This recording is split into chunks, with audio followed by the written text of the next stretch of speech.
Welcome back to the Contrarian, everybody. I'm recording just outside of beautiful Bozeman, Montana today on a winter day, just walking out here in a nice field. There's the Bridger Mountain Range in the background behind me. Maybe you can see it back there.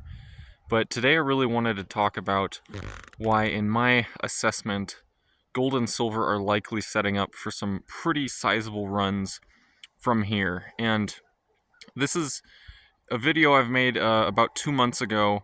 It's a follow-up to that video where I detailed why I went short the gold and silver mining complex a couple of months ago.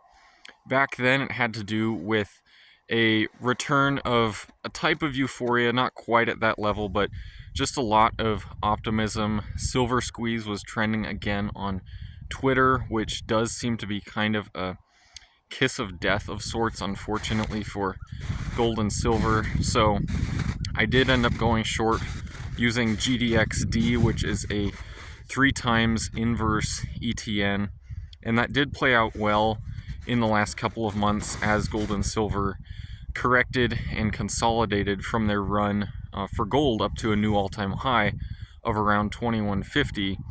It briefly reached that level and then very quickly corrected from there. But I have gone back to being 100% net long gold and silver at this point, and so I really wanted to detail why I went short in the first place, why gold and silver corrected in the last couple of months, and then why I think those factors are actually going to go in the reverse, and why gold and silver will likely rally, in my opinion, from here in the near-term future.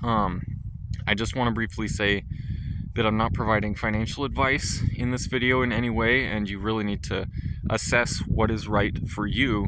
But with gold and silver especially, I do see a lot of benefit for myself being long right now. And first touching on why gold and silver corrected in the last couple of months, it mainly had to do with interest rates and the dollar, and both of these being strong headwinds for gold and silver in the last 2 months. Now, the dollar rallied, the dollar index, DXY, rallied from around 100, where it bottomed out mid-December, to around 105 right now.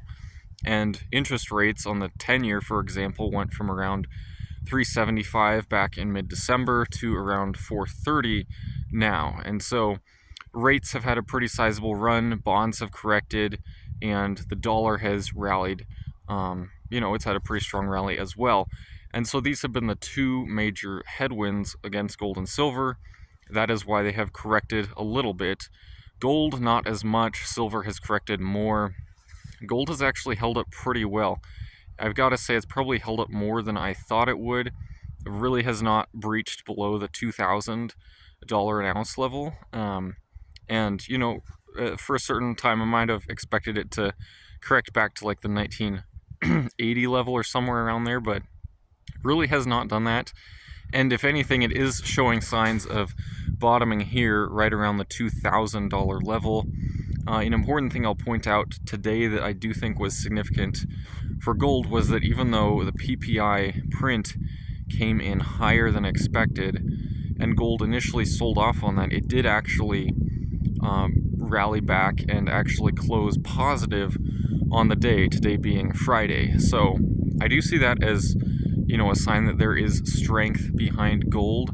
And also looking at the miners, it's not a complete return of sentiment to the miners, but they actually have had some pretty, sizable runs in the last few days off of their lows. Now, broader picture, the miners are very beaten down right now, so they have definitely underperformed gold and silver. The last 2 to 3 years, if you had been in the metals themselves, you would be about breaking even, maybe a little in the green.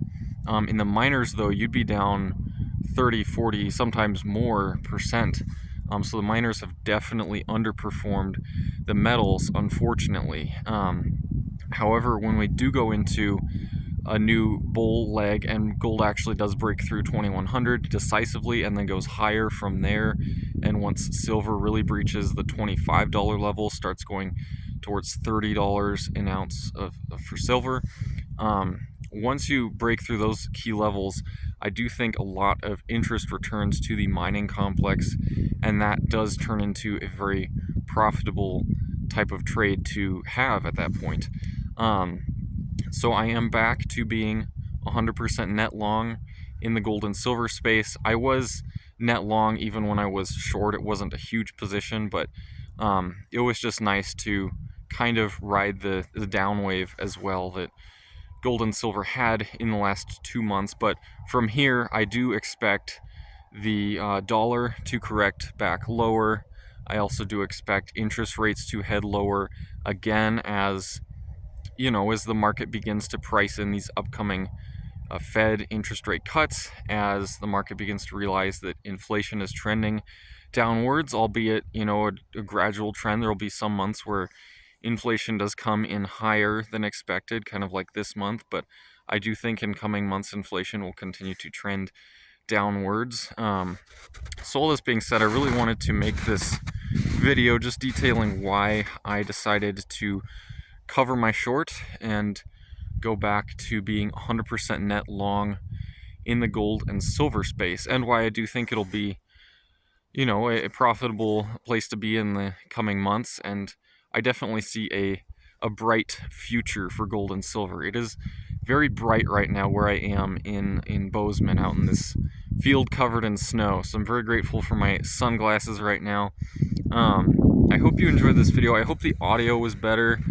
I've been trying to improve audio. I do have a microphone, like some of you have wondered if I have a microphone or not. I do, but I think the room in which I've been recording has unfortunately just had so much sound reverb that has negatively impacted it. But I hope you guys also enjoyed some of the scenery out here, just outside of beautiful Bozeman, Montana.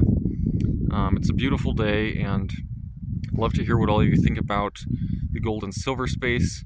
What you think about it from here. We consolidated, corrected for a couple months, but do you think we take off from here? Do you think we still need to go a bit lower? I'd love to hear all of your thoughts about this, and I hope